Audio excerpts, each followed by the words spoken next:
My name is Isabella Weber, and it is my great pleasure to host Professor Barry Naughton for today's session. Barry Naughton is a Kwanlok Professor at the School of Global Policy and Strategy, University of California, San Diego.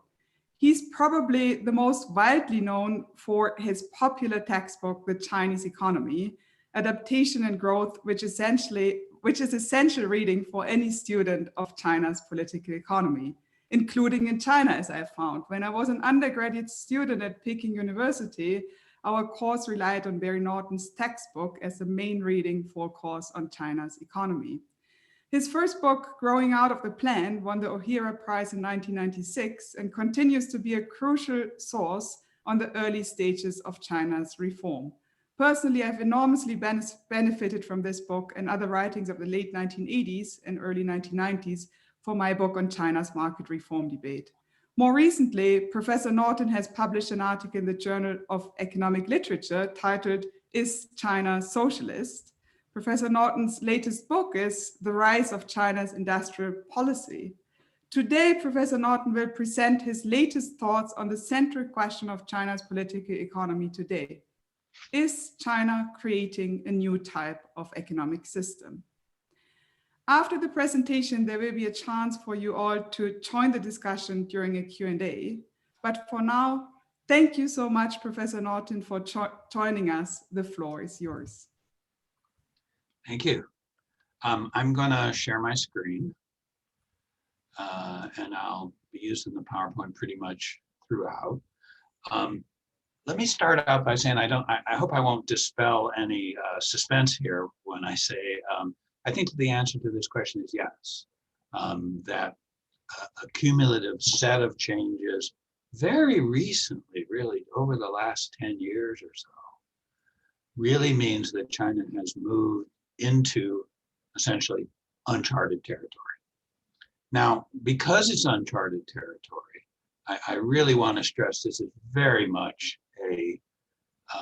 it's a premature presentation. I mean, when Isabella invited me, I jumped at the opportunity, not because I was ready to present this stuff, but because I selfishly thought this would be a fantastic audience to sort of present some building block ideas and get some feedback and help me to formulate it in a way that was more coherent, more consistent, more logical. And so I apologize. I think there are certain parts of this that are going to be a little bit half-baked, and I've tried to compensate by mixing in some sort of hard facts to keep people interested and provide information to people who are interested in China. But I think there's enough to go on, and I want to situate this by sort of mentioning two things. Of course, the first is when I went to graduate school, there was a field called comparative economic systems, and it's pretty much collapsed because, after all, with the collapse of the Soviet Union, there just weren't that many interesting systems that worked on really fundamentally different principles, and so we don't talk that much about the fundamental difference that can characterize economic systems. While following China, let me lay out this time frame, which not everybody accepts, but still is sort of structuring my approach to this. My understanding is from 1978 through the early 2000s. It was very standard to treat China as an economy in transition towards, we don't know exactly, but the presumption was it would be a mixed market economic system, very similar to our own, or very similar to Germany, and for sure, the path that China took was very much distinctive, and Isabella has just written a great book about the 1980s in that, but the destination wasn't. Or there wasn't anything there that contradicted the idea that the movement was in this direction.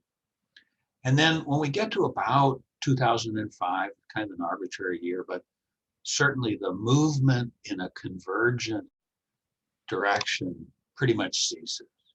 And we have what looks like from the outside a decade of drift. And during that decade of drift, the Chinese government certainly becomes much more interested in industrial policy and steerage and things like this. But it seems like there's a kind of a seesaw in terms of what direction they want to go. And then after about 2016, or, there are different, none of these are sharp turning points. But after about 2016, Chinese policymakers start to say, well, we're not in any sense scaling back our ambitions for industrial policy, for technological development, and to a certain extent, for strategic rivalry with the United States. But we actually are going to go ahead with market-oriented reforms. We're going to be more open. We're going to allow more foreign firms in certain sectors. We're going to move ahead with financial opening because we've got this new system in which market forces are fundamental, but government steerage is important. And we're going to organically combine a market economy and government steerage. Wow. Really? Is this credible? Is it happening? Is that something we should take seriously?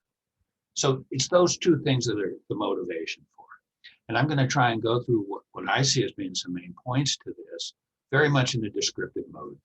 Obviously, we could talk, in great depth about success, failure, whether it's a good thing, whether it's ominous or not. But I'll defer those questions, and instead just look at, and some of this just reaches back to this whole comparative systems literature from the 70s and 80s, although I haven't gone back to it as much as I should have, since our library is still closed and those books are locked up in the library. But I do want to walk through 4 fundamental areas. Ownership, of course, but ownership expanded a little bit to mean control of resources, control of GDP. Second, information. Third, instruments. And fourth, I'm calling it ambition because ambition is easy to understand. The Chinese government is very ambitious. But one of the kind of inchoate ideas I'd like to get help in developing is, I think that ambition actually can be analyzed further with a structural economic component. In other words, there are certain economic states and points in the development process where governments are sort of forced to follow along the structural imperatives of the development process. And there are certain times where governments are able to free up a significant amount of discretionary resources and try and proactively shape the development process. That doesn't happen much in world history, but it does happen sometimes, and I think it's happening right now in China. Okay, so that's the basic idea. All right, and so, all right, what about ownership? And of course, this is the traditional thing, right? For 4 decades, we've been looking at China, and one of the first kind of simple arithmetic indices of change in China has been change in the ownership structure. If you go back to 1978, urban economy was 85% state-owned, 15% collective, 1% private, and there's, of course, over the long stretch of this dramatic change towards much more private economy.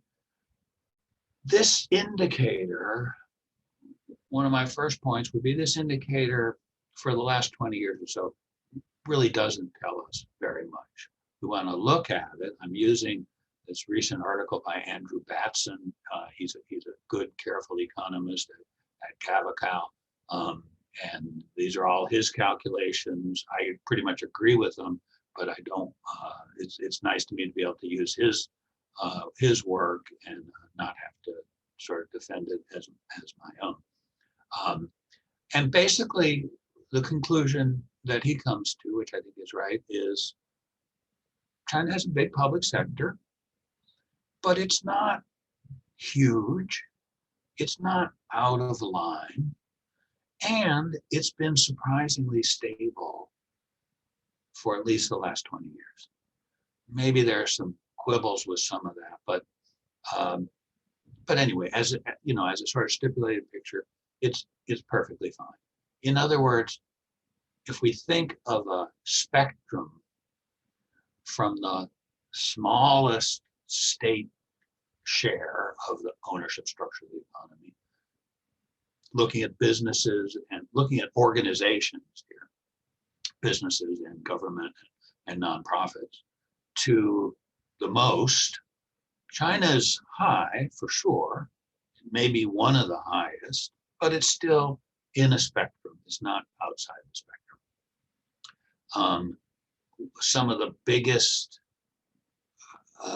presence comes in things like education, media, health, all of which are overwhelmingly state dominated in China.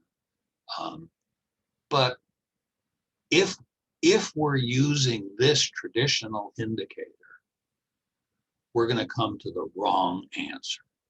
We're going to come to the answer that China is a variant, but still part of the same club.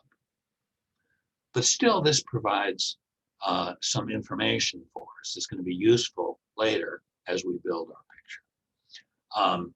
Traditional state ownership is actually less important when you look at the goods producing sectors, and especially industry and agriculture. A similar picture in the graph. In fact, when you look at ownership, when you focus on industry, again, China doesn't look that unusual. In fact, you would say, okay, in ownership structure of industrial sectors is quite diverse. Quite a few of them have essentially zero state ownership. For instance, here, garments, you know, state-owned firms account for, you know, less than 2% of industrial assets. Very few sectors are monopolized by the state. Of course, if we divided these sectors more finely, we would find some that are. But even in sectors where state ownership is dominant, there are still some private firms. And these outcomes are easily explained in terms of pretty simple economic factors. In other words, state ownership is more important where sectors are more capital intensive, and that's shown here. And also where there are natural monopolies, where there are entry barriers. So you look at ownership structure, again, it's sort of telling us nothing here, move along, consistent with the mixed market economy. There are some peculiar characteristics. One of the peculiar characteristics is there's a surprising lack of really large-scale private businesses. Now, 20 years ago, this wasn't surprising because gradual marketization takes firms time to grow, fine. But it's still true today. So for instance, the global Fortune 500, you take the 100 biggest corporations, 24 of them are from China, but 20 of these are state-owned firms. And the other 4 are a little murky, to be honest.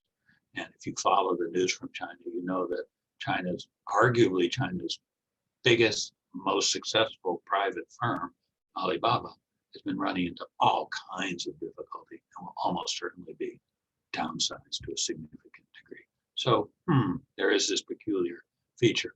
But leaving this aside, China's not off the scale. It's definitely not North Korea. It's definitely not even Cuba in that sense. Okay. But when we bring in 2 additional factors, we start to find some real peculiar Chinese characters. First of all, China, the government owned all the land. Now I know that China people will immediately say, no, that's not strictly true, you know, because in the countryside, the agricultural collectives own the land, and that's absolutely right. But key thing is that the government controls the conversion process by which agricultural land can be used for anything other than agriculture. It's subject to very strict constraints, and the only people who can get around those constraints are city governments, which have the power to bring agricultural land into the bit of development in certain ways. So as a result, they control all the income from the land. And when you look at the share of GDP that flows into the pockets of local governments through land markets, you find it has steadily increased and is now around 7% of GDP. And we actually now have 2020 data. And despite the pandemic, this number did not decrease in 2020 and actually increased slightly. So this additional element of control, which doesn't usually show up in our scan of different economic systems of China being different. And then there is, of course, government ownership of the financial system. Financial system has been very much diversified over the past 25 years, but the diversification has still taken place through entities that are still state-owned. And so you have a more flexible financial system, but in some ways, a financial system that's actually more effective as an instrument of government control, because different functions are separated among different kinds of banks here, especially thinking of banks at this stage. And so you have certain giant state-owned financial institutions. Obviously, I'm thinking of the China Development Bank above everything else, that has a specific mandate to act as a policy bank, is one of the biggest banks in the world, and combines a certain amount of commercial activity, but there's no question it's not supposed to be predominantly profit-oriented. It's supposed to be predominantly an instrument of government economic policy. So the diversification of the financial system certainly hasn't reduced the degree of state dominance, and arguably has made it a more effective and flexible instrument for cases where the government does want to use it to shape economic outcomes. So when we put these things together, and I won't go into this points on this screen because it's just too complicated, but the dominance of the banks, which is unquestioned, has sort of spilled over into dominance of bond markets to a certain extent, the way stock markets are accessed, and fund markets, all of which are very, very strongly. They're very hard to track. By the way, the information on them is terrible, but to the extent that we can track them, they also show a very close interrelation with government entities and government ownership. So, simple conclusion: when land and finance are taken into consideration, then there is a case for sort of moving China beyond the normal, whatever normal means, but the commonly observed spectrum of ownership, and starting to think of it, just beginning to think of it as being in a category of its own, where the government controls more resources directly through ownership. All right, then, what about information? In the old comparative economic systems literature, there was a suggestion that we could characterize the flow of information systematically, and that one of the reasons, obviously, command economies differed was because of the concentration of information flows on vertical flows, and their concentration in quantitative rather than price instruments. So when we look at China, well, this is a slam dunk. China is a market economy. If you look at the information flows, first of all, there's no sector that's outside the influence of the market, right? And even those characteristics of different industrial sectors that we talked about are characteristics that make that make it possible for market forces of some kind to operate in every sector. You probably come closer to sheer monopoly with the state grid that operates, 85% of the national electrical grid. But even there, you see introduction of various kinds of market forces where the grid is required to take up electricity from different types of producers, et cetera, et cetera. So it's not is not that different. And when you go to China, everybody knows information about prices is ubiquitous, they're flexible, they're generally uncontrolled, they're very sensitive. So really, all kinds of horizontal information flow through prices, and policymakers are monitoring all kinds of sensitive prices continuously as part of their economic management system. So this is a market, in terms of information flows, this is a market economy. Quantity, price distinction, utterly irrelevant. There are no quantitative commands to producers. But guess what? There are plans. So here's one of the puzzles that I've been down in the weeds in a little bit the last week, looking at the 14th five-year plan, which is serious. And so here we face one of the paradoxes of dealing with China. Is that China's had five-year plans every 5 years for the last 70, with some exceptions during the Cultural Revolution. But what they mean has changed completely. The five-year plans in the late 90s didn't try to steer the economy, and when they did, they were frankly treated as a joke.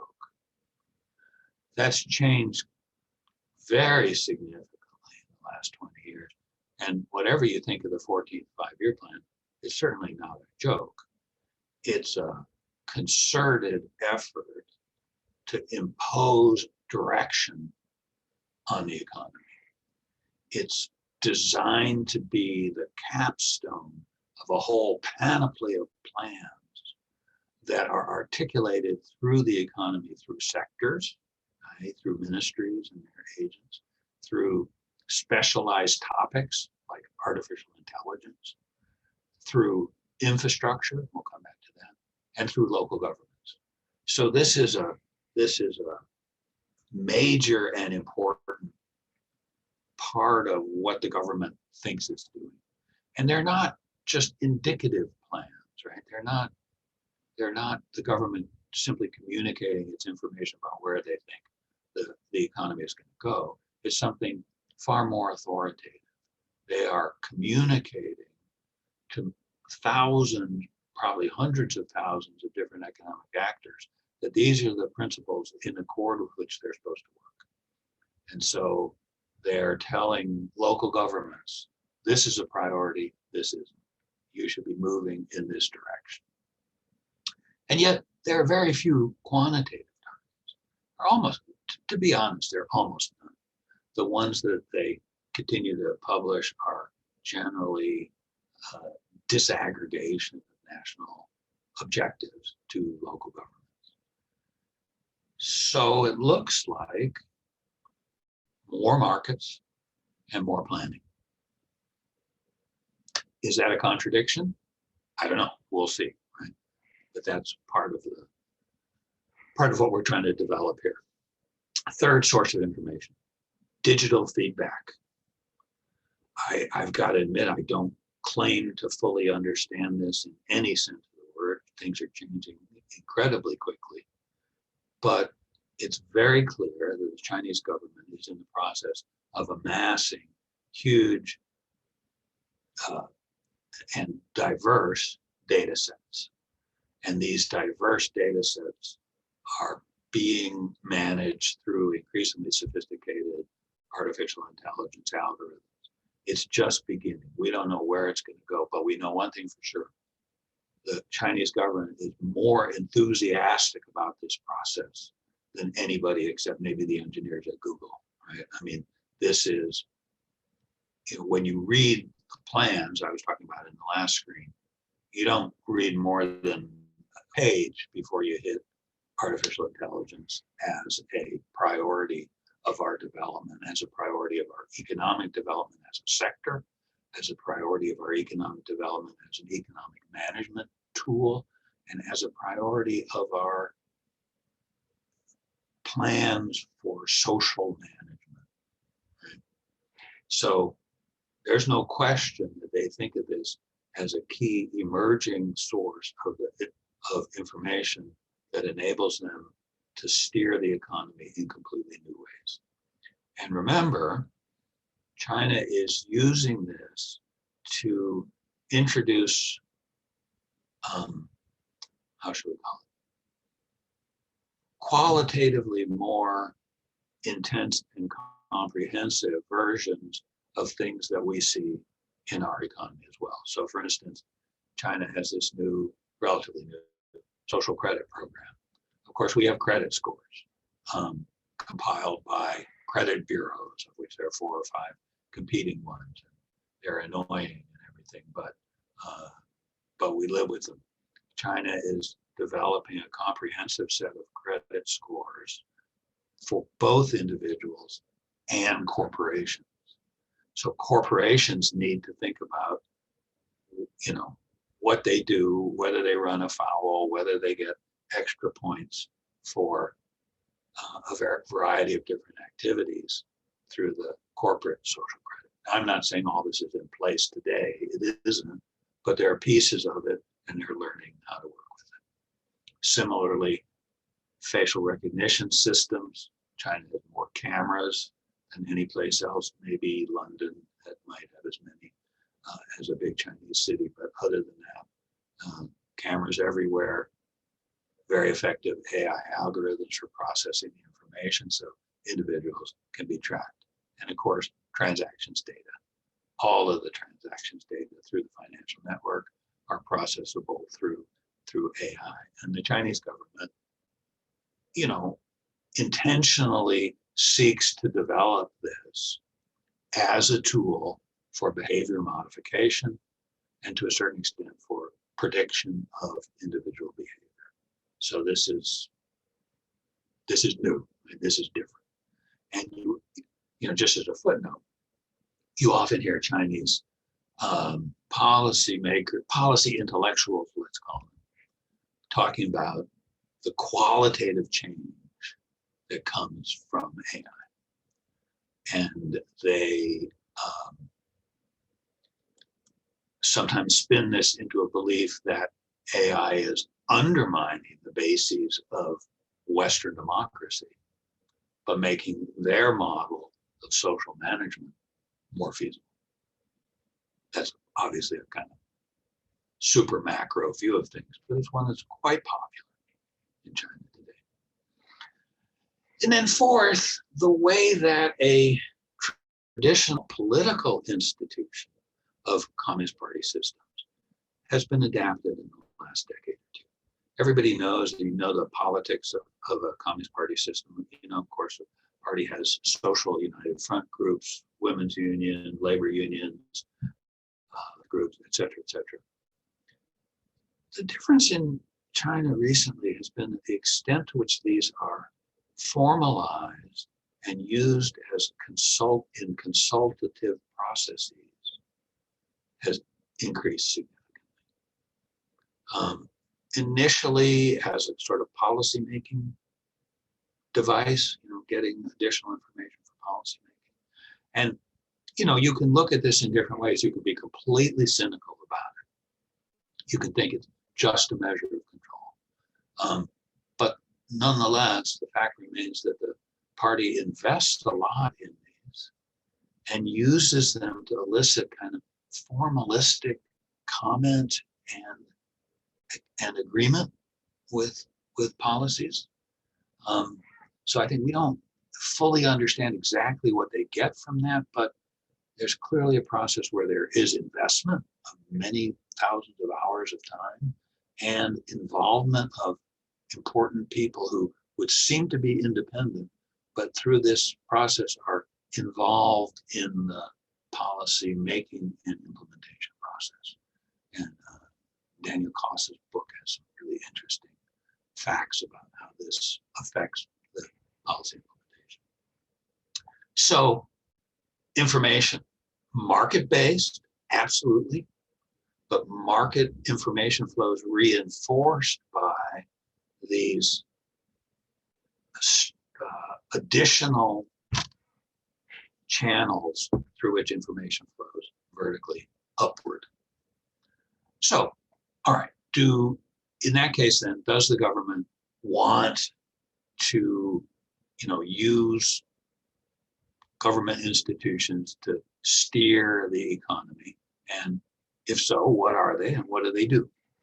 And here, again, not everybody completely accepts this chronology, but in my chronology, we see industrial policy, meaning significant, use of resources to target specific sectors so that they grow at a faster pace than they would notionally under a non-interventionist scenario.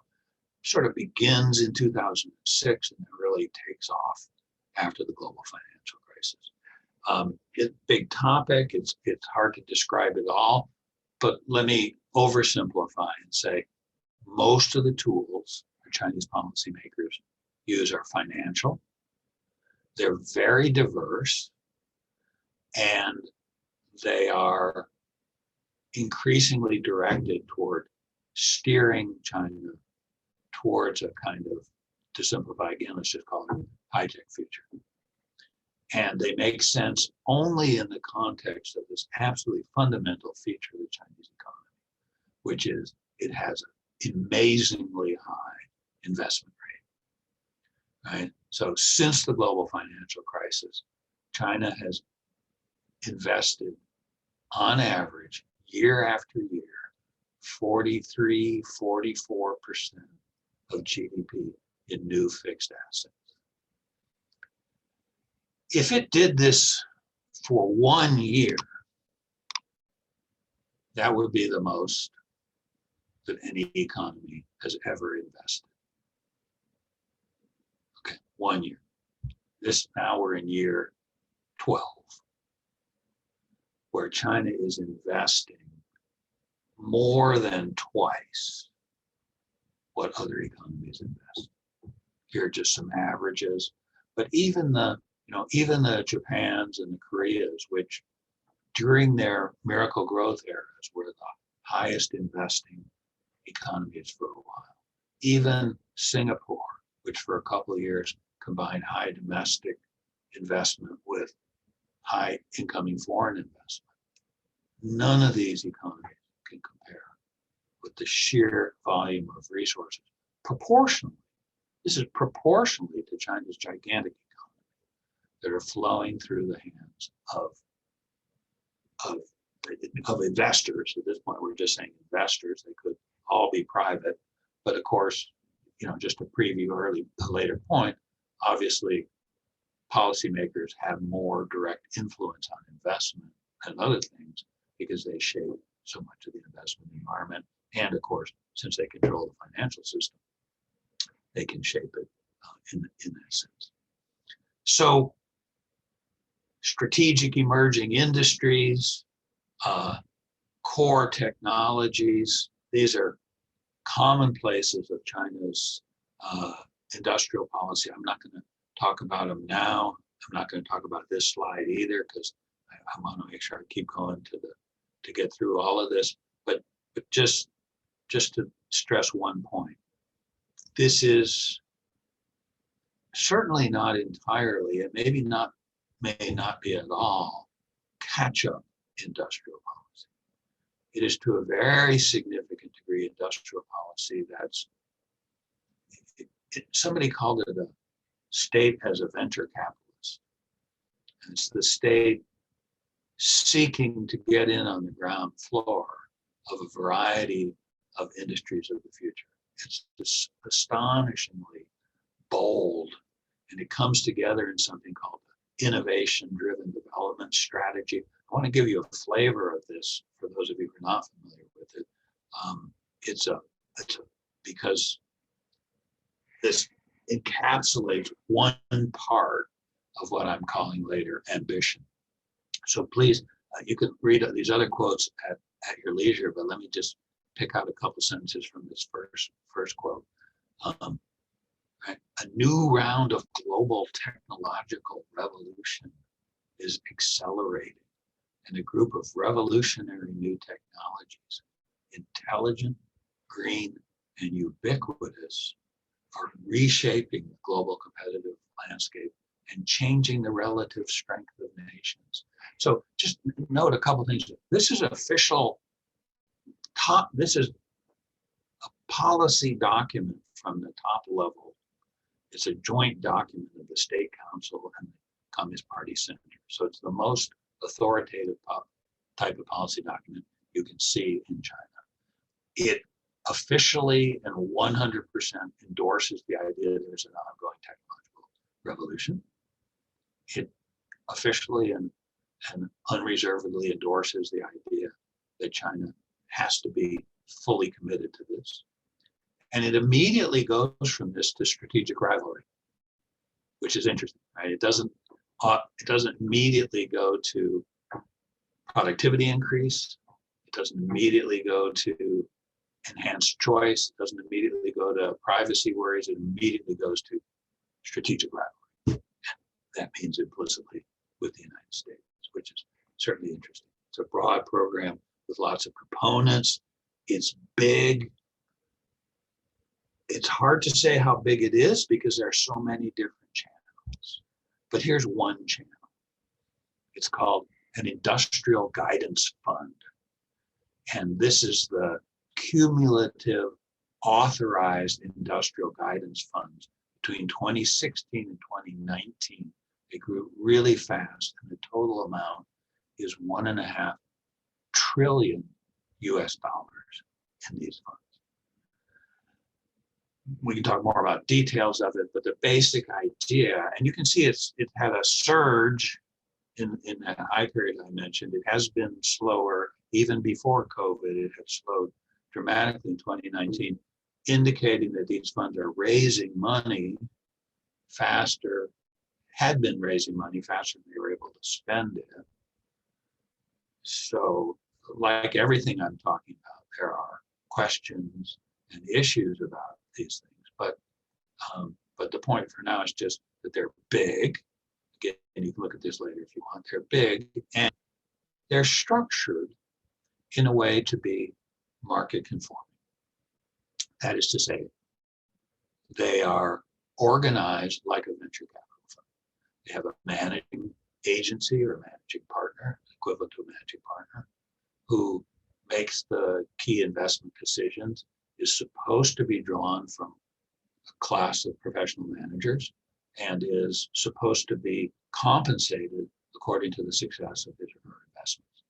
The compensation is supposed to be high-powered, so you could make hundreds of thousands or millions of dollars. That's okay, and you're supposed to be accountable. And then there are limited partners who are who can be private firms or private individuals, although in the key national cases that we see are almost always state firms as well. We haven't done a broad enough study of local funds yet, so we're not sure if that's true on a local level as well. But anyway, for now, the key point is reasonably well constructed, market-conforming investment funds that are designed to shape the profile of investment in accord with government industrial policies. And they often link into very complex groups of funds. This is just one example where a Beijing state holding company at the top, through several subsidiaries, was attempting to make an acquisition in Silicon Valley that failed. But look at the larger network of funds of which these guys are a part. Now, these are just the state funds. Of course, there are also lots of private venture capital funds in China. And so it doesn't mean the state is monopolizing the sector by any means. Probably the private fund sector is about 3 times as big as the government sector. But they're both really, really big. And then the next step in this discussion of instruments is to talk about the enhanced prominence of the party, and in particular, party committees, using here state-owned enterprises as an example. In the 1980s, to go back to that fraught decade one more time, China adopted a system in state enterprises called factory manager responsibility, which the second unstated sentence of which was, and not the Communist Party secretary responsibility. So it meant that from 1985 until 2016, every one of these state-owned enterprises had a clear boss who was the CEO. In some cases, he could also be the party secretary, but that was unusual. And so generally speaking, the boss was, like the CEO in any modern corporation, was subject to the board of directors. And you always had a Communist Party secretary, but he tended to be sort of the number two man. And you see these relatively thin lines of authority and control until 2016, when all of a sudden Xi Jinping decided that the Communist Party needed to be number one in the enterprise by being in general sense, typically chairman of the board of directors, and also passing regulations that said the party committee would first discuss the big strategic orientation, the big major policy projects of the state enterprises before it went to the CEO. And of course, then the CEO would go to the board of directors, also chaired by the party committee, to get final approval. So as Xi Jinping put it, the embedding of the Communist Party in the corporate governance structure is a key feature of Chinese-style socialism. So here's a second instrument that furthers the ability of policymakers to influence what are still primarily economic and primarily market-oriented decisions. So, in other words, we see more information in the hands of policymakers. We also see a dramatic proliferation of instruments in the hands of Chinese policymakers. They're predominantly financial.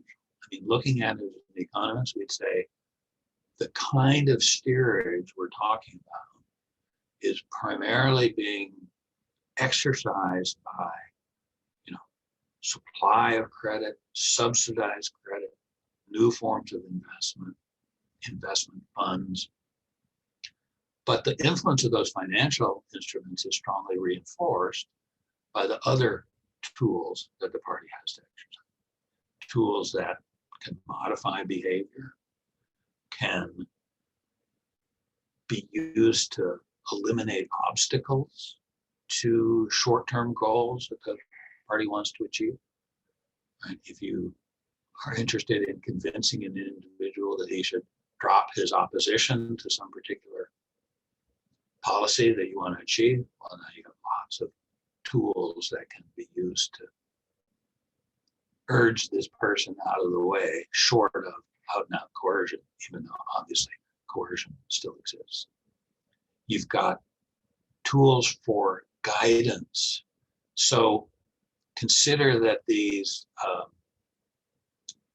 the party committees in state firms, and to a lesser degree, but still not trivial, private firms, can be used to mobilize those firms to say, participate in anti-poverty relief, or for instance, mobilize for COVID response in ways that are obviously have certain kinds of socially potentially beneficial impact.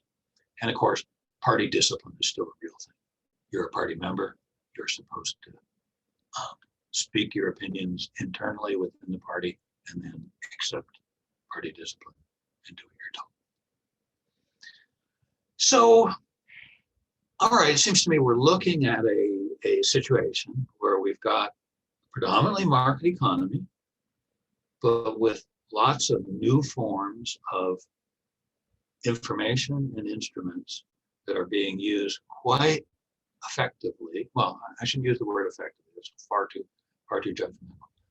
They're being used quite commonly by policymakers in the effort to impose some steerage, some guidance on the economy. So let me introduce the last of the four of these concepts. I'm calling it ambition. I'd love to change that to something different. Ambition's easy to understand. It's obvious from what I've already presented, and I'll give you one more example, that Chinese policymakers are really ambitious. They're really, really trying to achieve something that, to outsiders seems risky, but they seem very confident and very willing to push forward. So that part of ambition is sort of clear. It seems to me, and admittedly, this is still a little fuzzy, it seems to me conceptually, there's a relatively clear idea, but very, very hard to measure, which would be, to what extent do policymakers have the ability to mobilize resources outside the sort of needs of simple reproduction? I mean, during the time of miracle growth, China, just like earlier forerunner economies like Japan, had a relatively high investment rate. But this high investment rate was, in a sense, responding to the fact that there were profitable opportunities, but there were also dramatic needs for infrastructure, simply to respond to the demands for public goods and private goods created by the extraordinarily dynamic economy going through structural change. Certain things were more or less necessary.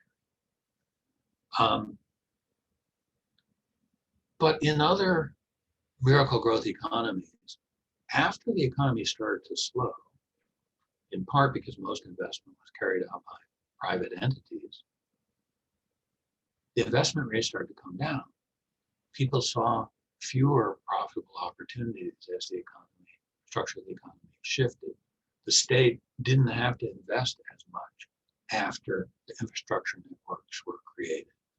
Tokyo was equipped with an excellent system of railroads, and Japan was knit together with high-speed railroads. And after that, the public investment rate came down. In China, this isn't true. As the economy slowed, and remember, 2010 is the key year when GDP growth slips below 10% per year for the first time, and is now sort of around 6%. And yet, the investment rate not only hasn't declined, kicked up during the global financial crisis, 2009, 2010, and stayed high. So that means that in some sense, Chinese policymakers have committed to driving growth with investment, and thus, in a sense, have discretionary investment authority, because it's not being demanded, as it were, by the needs of ongoing structural change. It's becoming a driver using, if you're critical, to prop up economic growth with perhaps less needed infrastructure. And if you're an enthusiastic endorser of it, then seizing control of the direction of the economy in order to drive it into a new economic era. So it's different. It'd be great if I could pull up some numbers that made it, a little bit more clear, the magnitude or the definition of that. And I hope to do that in the future, but as of yet, haven't figured out quite a way to do that yet. And related to this, since demographics are always related to growth, is the fact that China is in this peculiar demographic window. Right? The demographic dividend is over, but China's not really an elderly society yet. The share of old people is still relatively low, and therefore the redistributive burden on the budget of providing for older people is still pretty modest.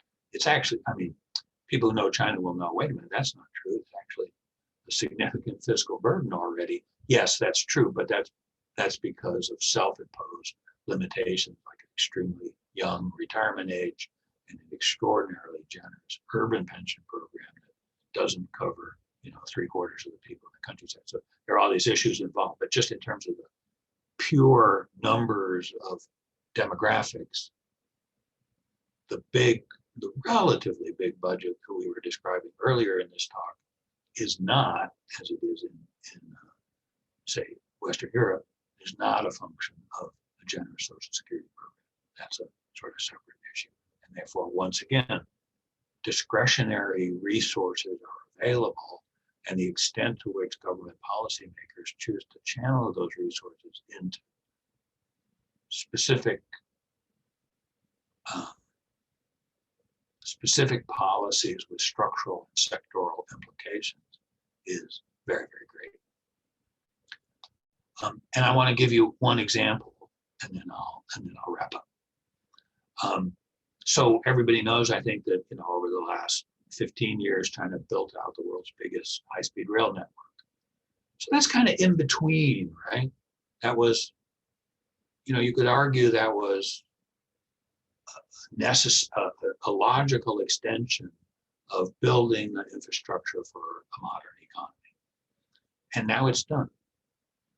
And so as that's done, China could scale back a little bit. Or they could say, well, we're investing a lot. We've got comparative advantage in this investment. We're pretty good at it. Let's use it to drive forward, in a discretionary sense, the reconstruction of our urban areas. Then COVID comes along. You want a certain amount of stimulus policy. And so the logical focus of stimulus policy is so-called smart infrastructure. Smart infrastructure, 5G enabled cement that goes down in cities and in urban areas. And you're worried about overcrowding in the biggest cities. And so what do? What the Chinese have done is they have now rolled out, and this is a big component of the 14th five-year plan that I've been reading for the last week. You roll out 3 major reconstructions of major metropolitan areas. So in Beijing, cap on the population of downtown Beijing, new city to the south in, there we go. Sorry, I had some labels on this that disappeared somehow. But here, this is a new city. Here's Beijing, new city to the south of it, Tianjin over here, lots of subsidiary sectors. So the idea is rebuild. Here's a picture of the new city and where it fits in. The idea is rebuild, keep, and perhaps enhance the development strength of the whole metropolitan area, but use that investment capability to fundamentally restructure how that metropolitan area works, and in particular, convert it from a primate city to a cluster of cities. This picture is actually from the 14th five-year plan. It's got Shanghai right here. So Shanghai is its own province, and then you've got Jiangsu province over here and Zhejiang province over here.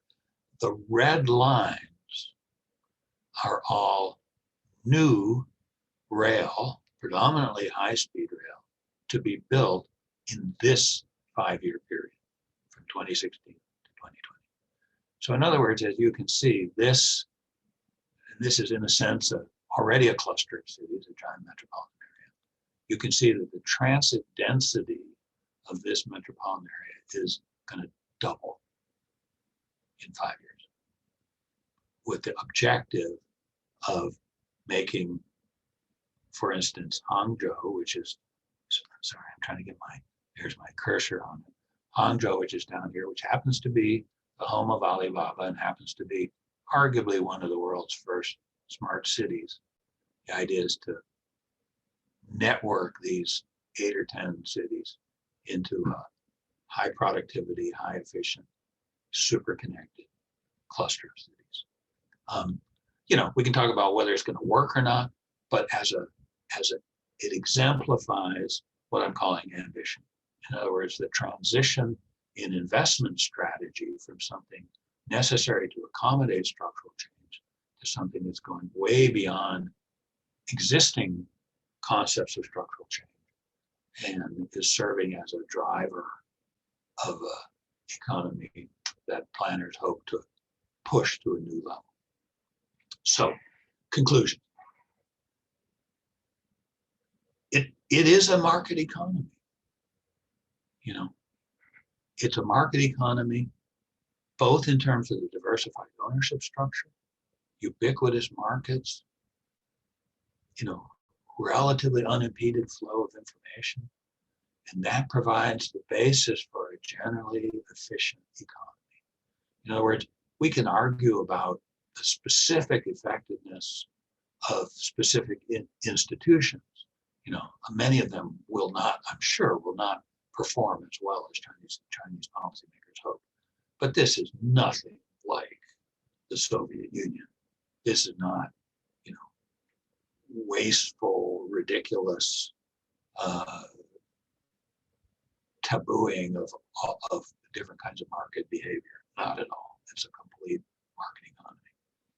But based on this economy, the Chinese government has far more resources, some of them based in ownership, but some of them not. Much better information and far more instruments at their disposal. So the idea that the government is steering this economy, which Chinese policymakers talk about all the time as their objective, is completely reasonable.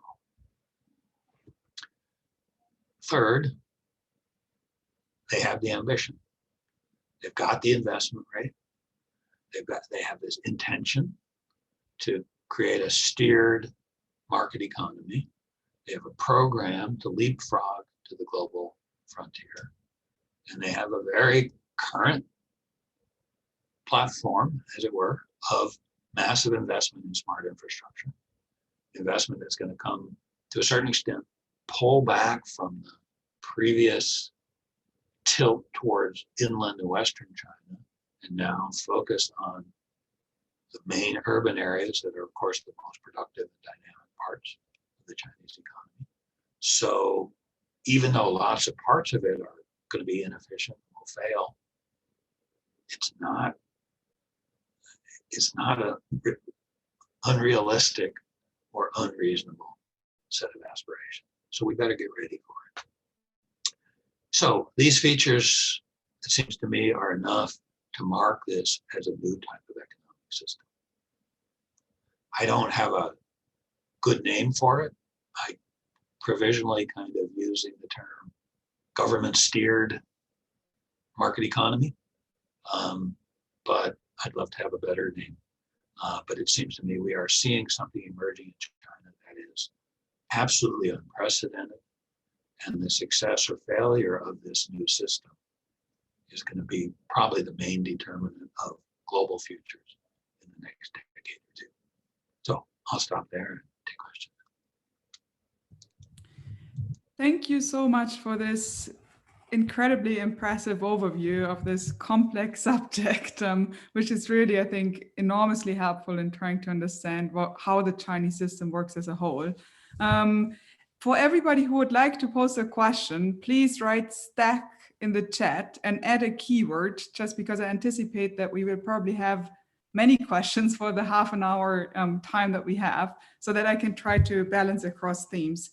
While I'm moderating the chat, let me insert one question of my own, if you don't mind, Professor Naughton. So you began your talk by sequencing and having a rather stark contrast between the 80s and the 90s and early 2000s and what is happening now.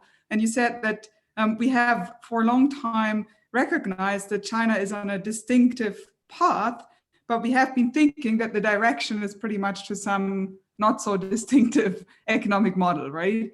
Now, in light of your decades of research on that path, how do you see the relationship between this distinctive path of reform and the system that has now emerged in more recent years? That's a really tough question. Sorry. And let me say, I think there are kind of two interpretations, right? Because there is a kind of a new, well, let's just call it the official Chinese government interpretation. The official Chinese government interpretation is, this is what we always wanted, and it's what we always said we were going to do. So you foolish outsiders, you just didn't see it. And there's plenty, and they can produce plenty of evidence for that. I mean, you know, in the 80s and the 90s, there are many, many statements about we want to control the commanding heights of the economy. You know, we want to steer the market and then have firms respond to the market. All these grand ideas, and frankly, people like myself just didn't take them very seriously, because on the one hand, it had very little to do with where the economy was actually going. The things we were really seeing, the changes we were actually seeing, including the forces that were driving structural change, weren't that at all. You know, they were market driven or at most structural. So they seem to be just, you know, paying lip service to a set of old ideals. I actually still believe that, but you know, as the government has asserted more control over the economy, it's essentially said, it's claimed that that's always what people had in mind. Yes, great. Yeah, thank you. Maybe if you wouldn't mind, stop sharing the screen, then I think we can see you in your fullness. Thank you. Okay, I would like to call on the two comparative systems economists in our department first, since as Professor Naughton has pointed out, this is a dying field, but it's well and alive at UMass. So let me call it Larry King and then David Kotz. Larry?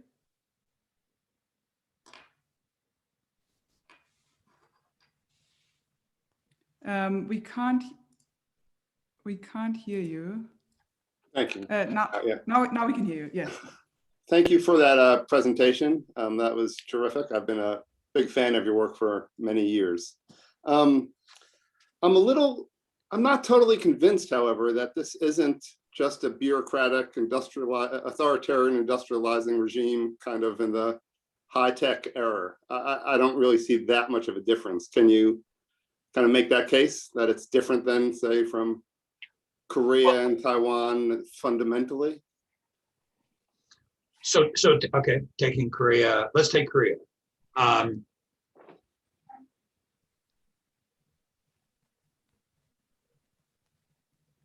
guess it's first of all, it's hard. I don't see the Korean government ever mobilizing anything quite like that level of resources, even scaled to the economy. I mean, of course, it's different because Korea is essentially, you know, mostly a single city, so you know people can coordinate much more easily. But I guess it seems to me that Korean government uses far less resources. It has nowhere near the. I guess just on each of these dimensions, I would say that hey, there's a pretty significant quantitative difference, and therefore when you add it up, it seems to be something qualitatively different. Resources, instruments, ambition. I mean, by the time Korea catches up, the government has pretty much said, okay, Samsung knows as well as we do what the investment should be made, so who are we to tell Samsung what to do? And they kind of stop. But you can't imagine Chinese policymakers doing that. Thank you. Thank you. Then we have David Kotz next. David? David doesn't seem to hear, so I'll insert Marina Soka Marquez from the Free University of Berlin. Marina, can you? Okay, sorry. 1 second. I'll call on Evan Wasner for the meantime, just until I sort out this technical issue here. Evan, would you like to ask your question? Sure. Thanks very much for that really excellent presentation. I'm wondering about whether this is, a different kind of economic system. I'm wondering, maybe this is a very vague question, but if there are potential limits to capital accumulation, like limits to the ability for firms to, get profits that can come into conflict with the political goals that the Communist Party is sort of setting forward for the direction of the country.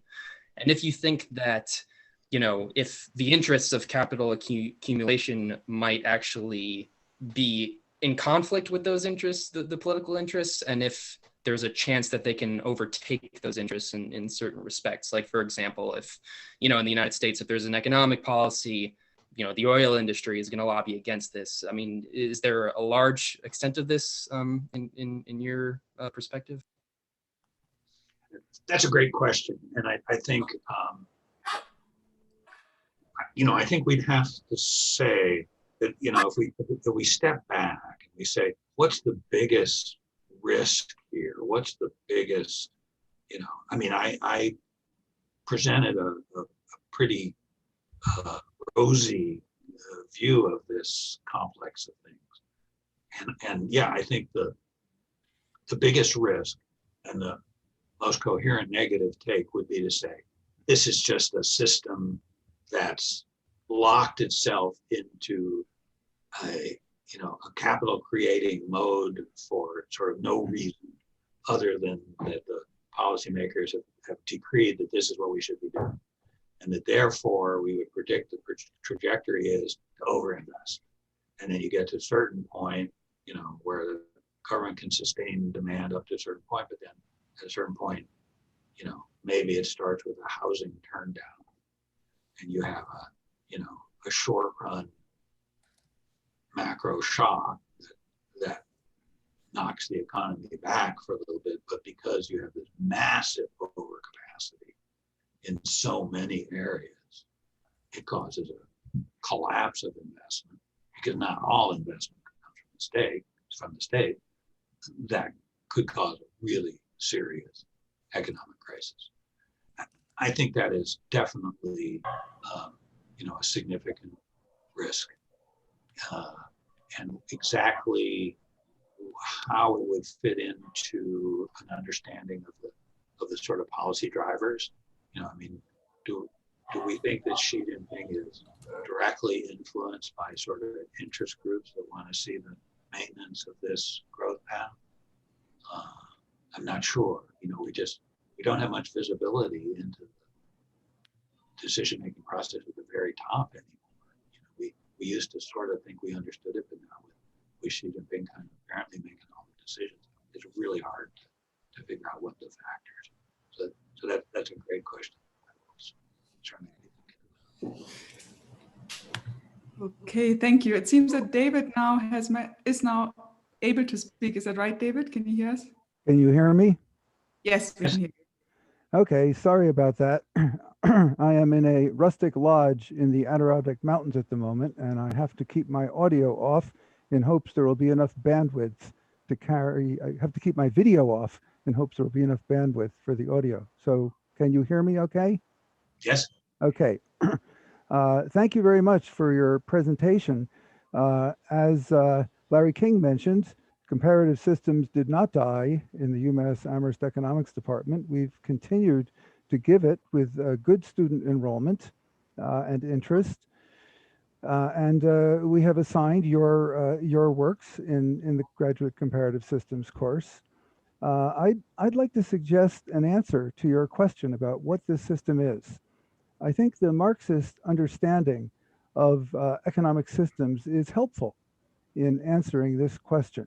That is a view that sees not just an economy, but also a state form and a cultural aspect of every society with some kind of coherent relation particularly between the economic structure and the state form. And From that perspective, it appears that the economic sector of China's overall system has evolved into a capitalist system by many measures. Sure. So in other words, this view focuses on capitalism, socialism, feudalism, rather than market economy or command economy. And if you look at ownership, at the extent to which the economy is planned rather than responding to market incentives, it seems to be a capitalist economy, but it doesn't seem to have a capitalist state. Normally, a capitalist economy has a state attached to it that is controlled by the class of capitalists, and that while it does can play a certain steering role at times under certain conditions, ultimately it is responsible to the capitalist class. And that's what is missing in China, where the state is controlled by a communist party that came to power in a socialist revolution, presided over the building of an alternative socialist system for some period, and then the party concluded that the best way to move toward a highly developed economy was to actually promote the development of a capitalist economic base. So in this view, this is a system of capitalist economy with a non-capitalist state using that economy to achieve certain aims, particularly to reach the world frontier in technology, living standard, etc. And this way of thinking of it also suggests it's not stable in the long run, because this development process steadily strengthens the capitalist class. They become more and more wealthy. There is already a very wealthy capitalist class in China, billionaires, and we know from history that capitalists don't like to be controlled by a state that is not responsive to their particular interests. And so either it will move toward a fully capitalist system, more like what we've seen before, or may turn in a different direction. But the current combination would seem to be unstable in the long run. What do you think of that? Yeah, no, that's really interesting, and it seems that perhaps Xi Jinping agrees with you, because he has been, strongly assertive of the need to exercise more control. He never says on the capitalist class, but to exercise control over businesses, markets, all kinds of things, and it's hard to understand there are alternative explanatory frameworks, but it's hard to understand the thoroughness of the attack, let's call it, on Alibaba without having some of that. I should also say I apologize if I sounded dismissive of comparative systems. I certainly didn't. I didn't mean to be. I just meant it's marginalized in most places, and it's not accidental that I'm here giving quite this accurate. You're quite accurate. You guys still do it, and so that's something I appreciate very much. But if it's unstable, it doesn't look in the short run like this system is going to evolve into capitalism. So then the question becomes, if it's unstable, what's it evolving into? Is this a new form of, a class of engineer bureaucrats who are steering the economy into a bureaucratic utopia? And in which case, what do we think is going to happen? Thank you. I will now call on Marina Sucre-Marquez from the Free University of Berlin. Marina? Yeah. Can you hear me okay? Yes. Yes. Okay, first, well, thank you, Isabella Weber, for organizing this lecture, and thank you, Professor Naughton, from the very interesting presentation. My question is regarding debt to GDP levels. As you show in your presentation, since 2008 crisis, the Chinese growth model relied a lot on infrastructure investments, and as a side effect, let's say, the debt to GDP level has increased a lot. And some critics says that this is a limit to the Chinese economic model. So my first question is, do you agree with this point? And if you don't think it's a limit, why it's not? And my second question, as you mentioned, the Chinese policy, industrial policy relies a lot on financial tools. Do you think this debt to GDP relation can put at risk this important policy tool? Yeah, thank you. Thanks. Yeah, great questions. So, you know, risk for sure, certainly it was a risk. And you know, risk is really hard to assess. I mean, we can see that there's a risk from this debt, but it's really hard to say whether that is on the level of, you know, something that can perk along in the background for a decade and then be taken care of with decisive restructuring, or whether it's some kind of impending crisis. The one thing we can say for sure is Chinese policymakers seem to be as worried as anybody else, right? And you know, one of the funny things that's happening right now is that we're coming out of COVID. You know, the United States is creating this massive debt bubble because we learned from our experience coming out of global financial crisis that we had done way too little stimulus and that this was necessary for recovery. But China is doing exactly the opposite. You know, they are keeping a pretty tight pretty tight lid on debt that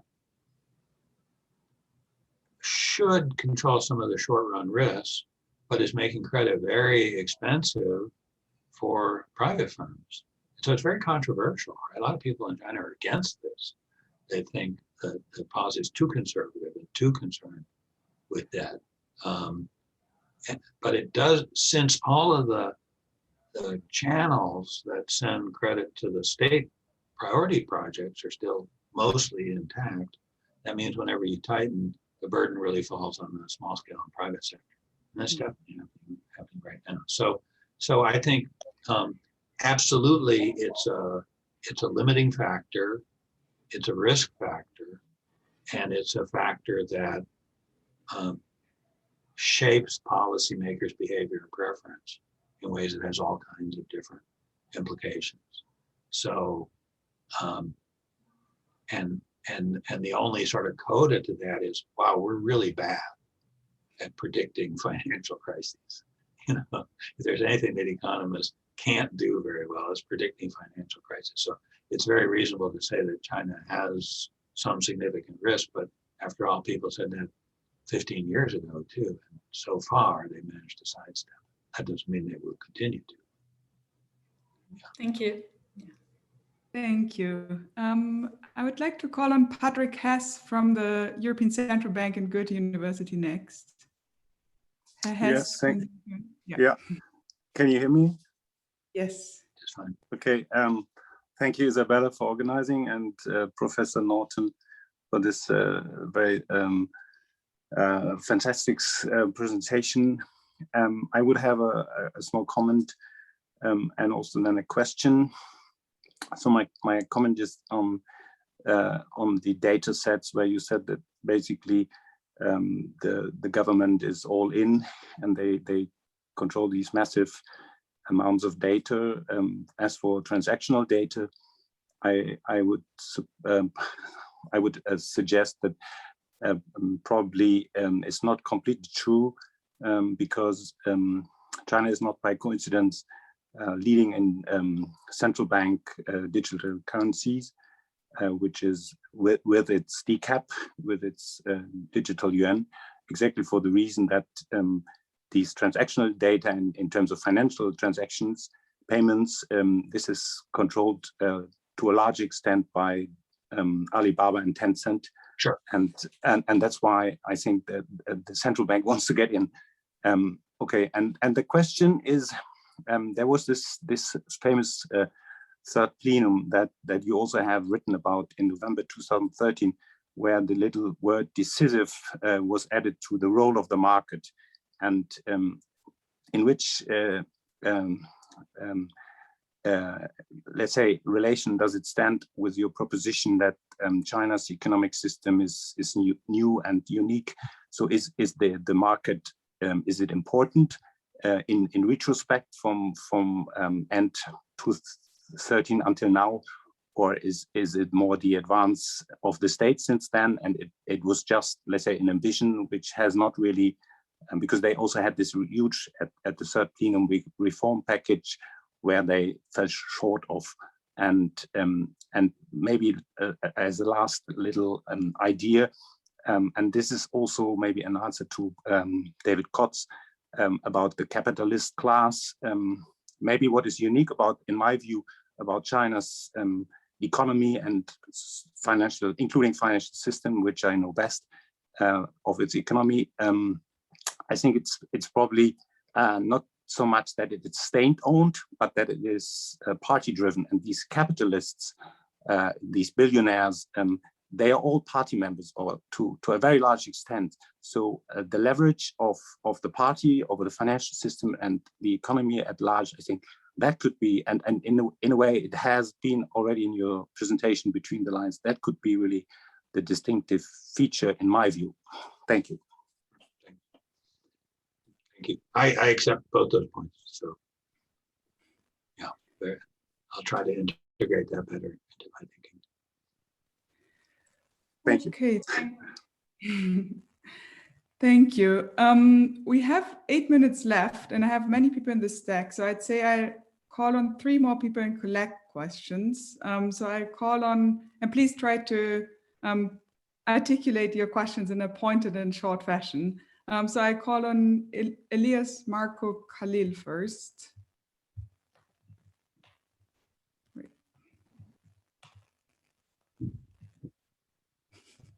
I think we have been simultaneously trying to unmute and thereby. Oh no. You should be able to unmute yourself. Okay, okay. Can you hear me? Yes. Yes. Okay. My name is Elias. I'm professor at State University of Rio de Janeiro. Nice to meet you, Professor Barry. Nice to meet you, Isabella Weber. I have a very simple question. Do you believe that the conceptual framework that we use to understand China reached the limits? This is the question. I'm sorry, say the question again. Do you believe that the conceptual framework that we use to understand China reached the limits or not?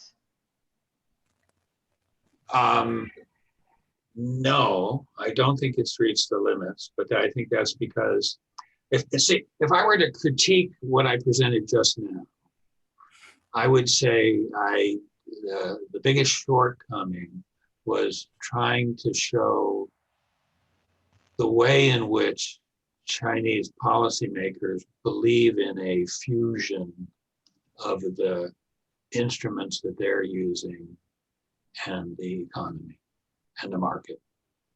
I think there's a lot more that could be said about that. So in that sense, I think there's still a lot more I can do with my framework.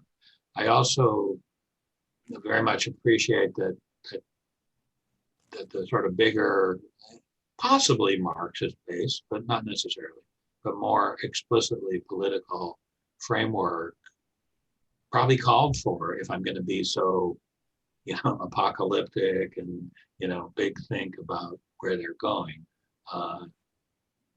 Who does Xi Jinping represent? Who does the Communist Party represent? Because, for example, in my point of view, the separation between the state-owned, in one side, the private-owned enterprise, state-owned enterprise in order, is my point is increasingly unable to understand China, separation, private sector here, state sector there. In this in the sense that I send the question to you on the reaching a limit, a conceptual framework, because the state here, private there, is an old economy, but China now is very difficult to understand this limit between the two sectors.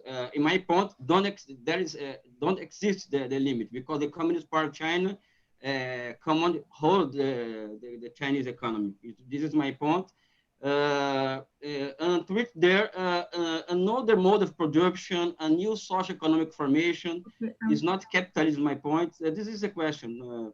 Okay, thank you, Isabella, sorry. I think we won't be able to settle that question today, yes, but I think it's good to put it out there. So thank you so much. I'd like to call on Chris. Is it next? Chris, are you there? You're probably not. Could you unmute yourself?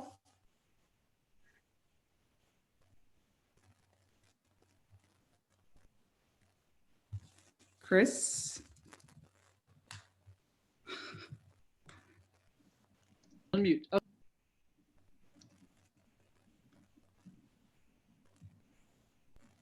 There I go. Sorry, there was it was not letting me unmute. I have a quick question, and it's regarding the use of this expression "steered economy." I'm sure, as you know, this echoes descriptions used by people like Robert Wade to describe Taiwan. So I was wondering, it might be too much to ask you to answer the question, but what do you think were the forces that compelled Taiwan to largely drop its sort of steering capacity? So this ultimately just simply became a phase of its process of development, and how China would be able to avoid those forces and thus sort of transform this into a sort of a permanent structure of economic design.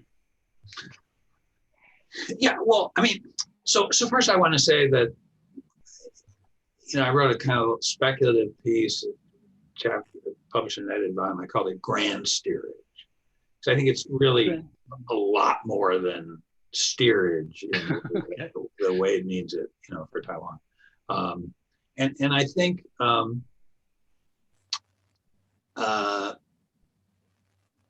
I mean, doesn't Taiwan, as a first approximation, as a simplification, just fit into to my simple story about miracle growth and when it ends?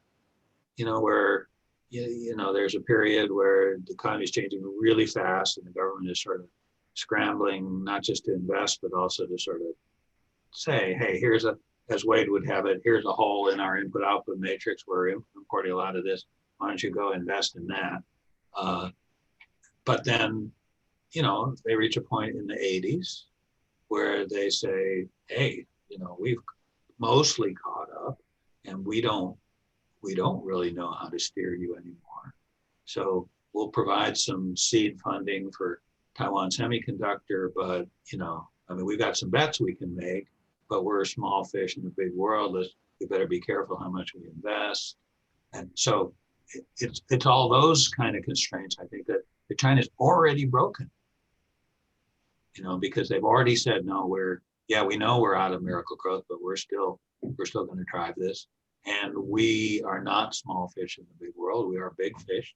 We can waste. I mean, one of the things that China says these days is, you can talk to some of these fund managers and they'll say, we know most of these are going to fail.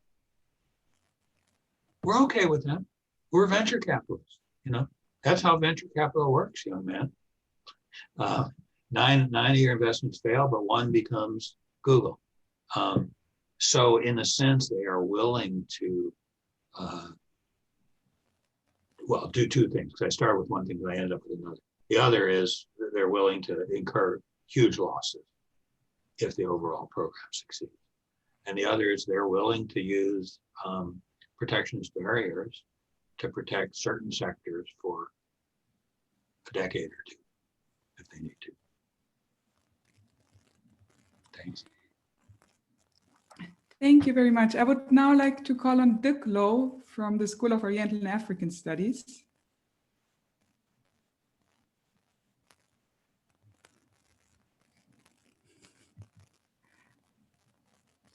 I want to, can you hear me? Yes. Yes.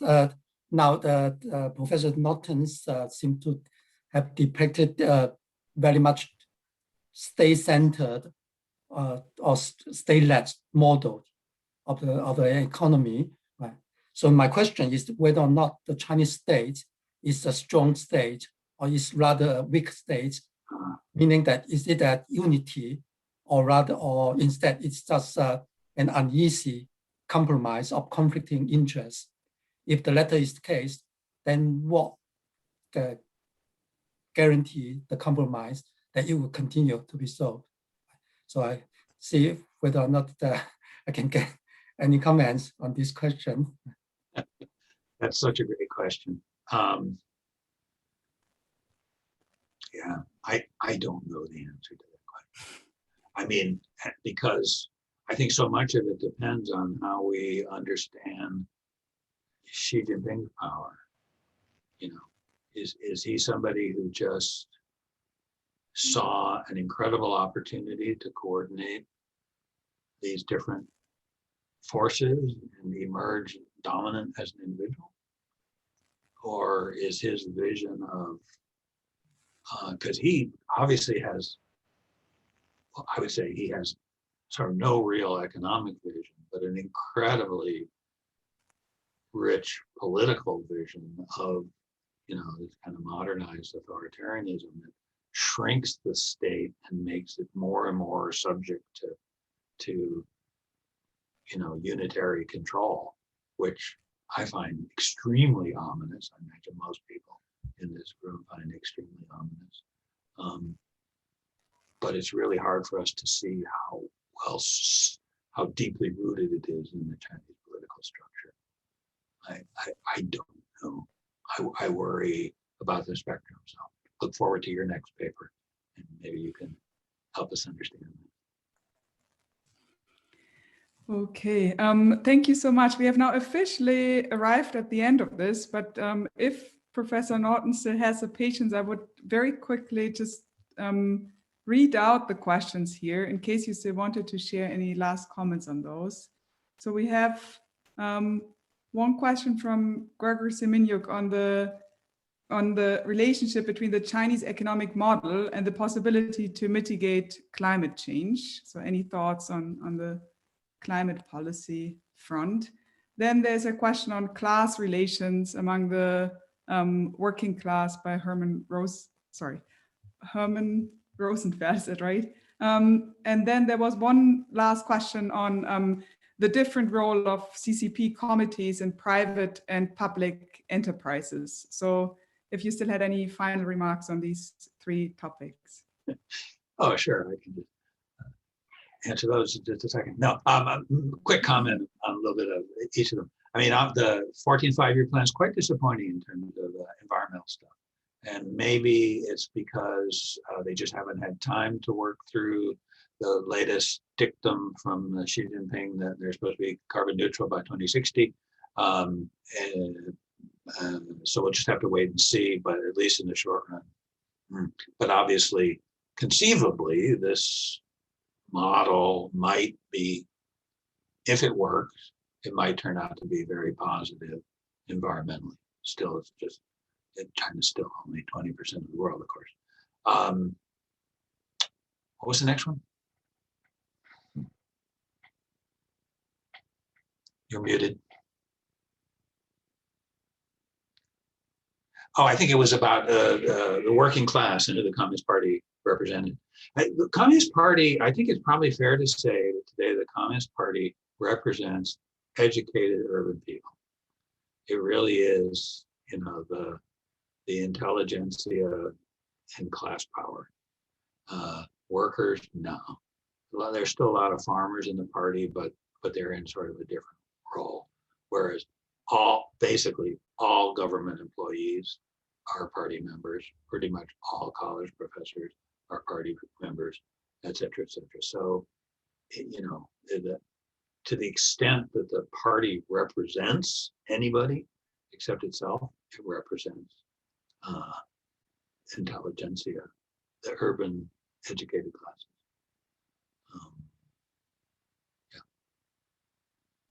The last question was about the CCP committees and how their role differs in private and state-owned enterprises. Oh yeah, they're very different. No question about it. Very different. In state-owned enterprises, the party it's not exactly the owner, but it's pretty close to being the owner, because in most cases, party secretary is chairman of the board of directors and is represents the nomenclatura authority to appoint the CEO and all kinds of things. So whereas in private firms, it's more a channel that links the party to the people who own and run the enterprise. And so they become a kind of a group within the broader umbrella of the enterprise who you want to listen to, but doesn't give you orders, I think. Wonderful. Thank you so much, Professor Naughton, for this really great overview, but also very, very detailed discussion of so many important questions as pertain to the nature and organization of the Chinese political economy. Thank you so much for joining our UMass Political Economy workshop today. And thank you everybody for participating and for your great questions. I'm sorry that I couldn't cover each and every one of them, but I have tried my very best to call in as many as I could. Thank you very much for joining us today, and I hope I'll see you again next time. Me too. Thank you very much for having me. It's an honor to visit University of Massachusetts at